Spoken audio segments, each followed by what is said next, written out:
Vous, chers auditeurs, auditrices, j'espère que vous allez bien. Ici Sam qui vous parle et je vais très très bien. C'est comme toujours un immense plaisir de vous retrouver sur le podcast officiel d'Astrakhan Falls. Vous êtes nombreux à réagir sur l'épisode précédent, nous vous en remercions. Mais juste avant de revenir sur les questions que vous posez, les news locales. La production de Galaxy Rocket nous fait savoir que le tournage de la saison 2 est achevé. Pour cette grande occasion, la production organise un grand pot de départ à côté du lac d'Astrakhan Falls. Vous pourrez rencontrer l'équipe, faire dédicacer des affiches DVD et bien profiter du décor avant qu'il soit démonté. Donc rendez-vous le mercredi 13 novembre à 16h. Vous êtes très nombreux à nous envoyer vos fanfictions. Merci à vous pour votre enthousiasme et votre participation. Il vous reste encore une semaine pour les autres. J'ai hâte de pouvoir lire tout ça. Bonne chance. Les news locales sont terminées et tout de suite revenons sur les questions qu'on se pose tous. Que s'est-il passé à la centrale d'Astrakhan Falls le 26 octobre ? Je sais que vous êtes nombreux à vous poser des questions. Le communiqué officiel de Monsieur Henri Levresse n'étant pas assez déterminant pour moi, comme vous le savez, j'ai enquêté. J'ai essayé au maximum de récolter des informations, mais cette histoire ne pose plus de questions qu'elle n'en répond. De plus, aucune information tierce n'a filtré depuis l'incident et tout le monde reste dans le flou. Je vous ai dit que je vous tiendrais au courant si je prenais connaissance de certaines choses, et j'ai moi-même pu dénicher le registre des employés de la centrale et vérifier quelques prénoms. J'ai bien trouvé un Daniel. Un Daniel Johnson, pour être exact. Lui, mais il n'était pas là. J'ai réessayé quelques heures plus tard, et je suis tombé sur sa femme qui me dit, et je cite, « Il n'est jamais rentré à la maison depuis cette nuit. Personne ne veut me dire ce qui lui est arrivé. On me laisse dans le flou, et j'ai peur. Garance réclame son père et je ne sais pas quoi lui répondre. Elle se met à pleurer. » Fin de citation. J'ai appelé la liste des employés. Et sur 167 personnes, 98 sont rentrés chez eux et n'étaient pas sur les lieux au moment de l'accident. Qu'en reste-t-il des 69 restants ? Une vingtaine sont à l'hôpital d'Astrakhan Falls pour des blessures liées à des brûlures et 49 sont portés disparus.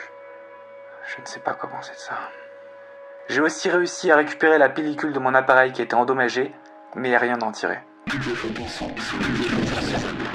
Cependant, il y a 2 jours de ça, Pierre, un auditeur assidu du podcast, est venu se présenter à Laura en lui disant avoir des informations capitales sur l'affaire de la centrale.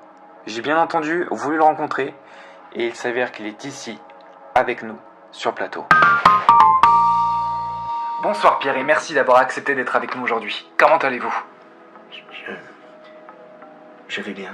Vous êtes venu voir Laura au bureau en prétendant avoir des informations sur l'affaire de la centrale. Vous avez insisté pour tout nous dévoiler en direct. Donc j'ai plus qu'à vous laisser la parole. Je ne prétends pas, j'ai des informations. Et ça va vous paraître dingue, mais je vais vous demander de me croire. Jusque-là, personne ne m'a cru. J'ai essayé de contacter les autorités. J'ai essayé d'en parler, mais j'ai cette sensation de ne pas être seul. J'ai même été voir la centrale et on m'a menacé si je parlais de ce que j'avais vu. Vous avez le nom de la personne qui vous a menacé ? Non. Alors, la nuit du 26 octobre, je n'étais pas très loin de la centrale car je promenais Oscar, mon chien. Et au bout d'un moment, j'ai aperçu une lueur dans le ciel, juste au-dessus. C'était quelque chose que je n'avais jamais vu jusqu'à maintenant. J'étais comme hypnotisé. J'ai couru jusqu'à chez moi pour prendre mon Polaroid et en revenant sur mes pas, la lueur était toujours là. Je l'ai prise en photo. Vous avez cette photo avec vous ? Oui. Je peux la voir ? Tenez. Y a rien sur cette photo. Justement, cette lueur a détruit le film. J'en ai la preuve car j'ai pris une autre photo juste après et celle-ci est impeccable.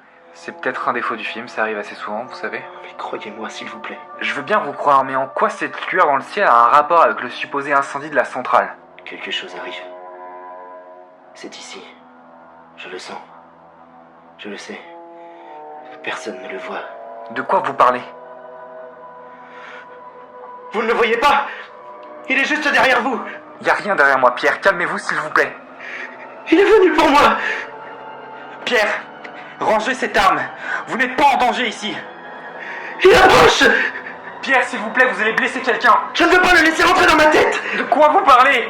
Je reviendrai vers vous, Sam. Faites en sorte qu'il sache.